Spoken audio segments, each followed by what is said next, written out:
जय श्री श्याम। मेरे चैनल में आपका स्वागत है। तो आज मैं सुनाने वाली हूँ शीतला माता की कहानी। अगर आपको ये कहानी अच्छी लगे तो मेरे चैनल को लाइक, शेयर, सब्सक्राइब ज़रूर कीजिएगा। तो कहानी ऐसे है कि एक देवी प्रकट हुई थी जल से, उसका नाम था शीतला माता। तो शीतला माता भक्तों की परीक्षा लेने के लिए एक नगर में जाती है और बुढ़िया का भेष बना के घूमती है। वो देखना चाहती है कि कौन-कौन क्या-क्या मानता है मेरे को। तो वो बुढ़िया का भेष बना के नगर में घूमती रहती है। सब अपने-अपने काम में व्यस्त थे, कोई क्या कर रहा था, कोई क्या कर रहा था। इसी तरह माँ पूरे नगर में घूम रही थी। अचानक से ही एक घर में से उबलता हुआ चावल का पानी किसी ने माता के ऊपर फेंक दिया। तो माता ज़ोर-ज़ोर से चिल्लाने लगी। लेकिन किसी ने माता की मदद नहीं की, शीतला माता की मदद किसी ने नहीं की। तो माता दौड़ रही थी कि मुझे बचाओ, मैं जल रही हूँ, लेकिन कोई माता की बात नहीं सुन रहा था। फिर वो थोड़ी दूर जाने के बाद एक कुम्हारी वहाँ पे मटके बना रही थी। कुम्हारी ने देखा कि ये बुढ़िया माई बहुत तड़फ रही है, इनके जलन हो रही है, तो कुम्हारी ने माता को बैठाया और ठंडा जल का घड़ा रखा हुआ था, तो माता के ऊपर पूरा घड़ा उड़ेल दिया। तो माता को थोड़ी राहत मिली, लेकिन माता को अभी भी जलन हो रही थी। तो कुमारी ने बोला कि हे माता, मेरे घर में रात की राबड़ी और ठंडी रोटी बनी हुई है और तो कुछ है नहीं, क्योंकि हम तो खुमारी का काम करते हैं, हम खुमार हैं, तो हमारे घर में हम लोग ठंडी ही रोटी खाते हैं, तो मैं वही आपको लाके देती हूँ।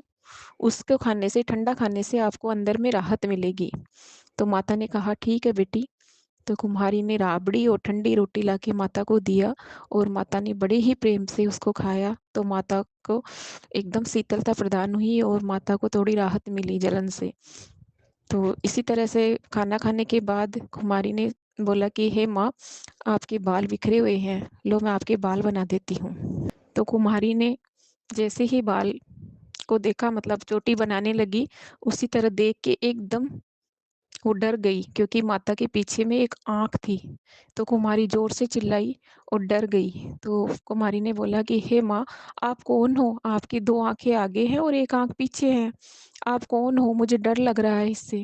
तो माता ने अपना असली रूप दिखाया और बोली, बेटी मैं शीतला हूँ, मैं शीतला माता हूँ। तो कुमारी थी, वो बहुत अंदर ही अंदर खुश भी हो रही थी और सोच में भी पड़ रही थी कि साक्षात माता ने मेरे घर में आई है और मैंने माता को अपने मेरा भोजन ग्रहण की है, एक कुमारी के हाथ का भोजन ग्रहण की है। लेकिन कुमारी सोचने लगी कि मैं माँ को क्या आसन दूँ और कहाँ पे बैठाऊँ? तो माता ने उसके मन की बात को भाँप ली और माता ने सोचा कि इसके अंदर यही चल रहा है कि ये मुझे आसन देने के लिए इसके पास कोई जगह नहीं है। तो कुमारी के पास एक गधा खड़ा था। तो माता ने तुरंत उस गधे पे बैठ गई और पास में झाड़ू पड़ी थी और डंगार पड़ा था कचरा उठाने वाला, वो लेके कुमारी के घर की सारी कचरा, सारी दरिद्रा को बाहर निकाल फेंका और कुमारी के घर के अंदर एकदम धन-धान्य की वृद्धि कर दी। कुमारी को देख के आश्चर्यचकित हो रही थी। वो मन ही मन उसको बोल ही नहीं पा रही थी कि ये साक्षात माँ मेरे घर की पूरी दरिद्रता खत्म करने के लिए आई है। तो फिर शीतला माता ने कुमारी से कहा कि हे बेटी, तू बोल क्या माँगना चाहती है? मैं तुझे देना चाहती हूँ। जो तेरी इच्छा हो तू माँग सकती है। तो कुमारी ने कहा, हे माँ, मैं बस यही चाहती हूँ कि ये जो राजस्थान है हमारा, यहाँ पे एक छोटा-सा गाँव डूंगरी है, आप वहीं पे स्थान ग्रहण करें अपना। तो माता ने कहा, ठीक है बेटी, तेरी इच्छा पूरी होगी। और होली के बाद जो 7वीं अष्टमी पड़ती है, उस दिन मेरे को जो ठंडा जल और बासी रोटी, ठंडी राबड़ी चढ़ाएगा, उसी के घर की सारी गरीबी दूर होगी, दरिद्रता दूर होगी। उनके बच्चों पर, परिवार पर शीतल छाया मेरी हमेशा बनी रहेगी।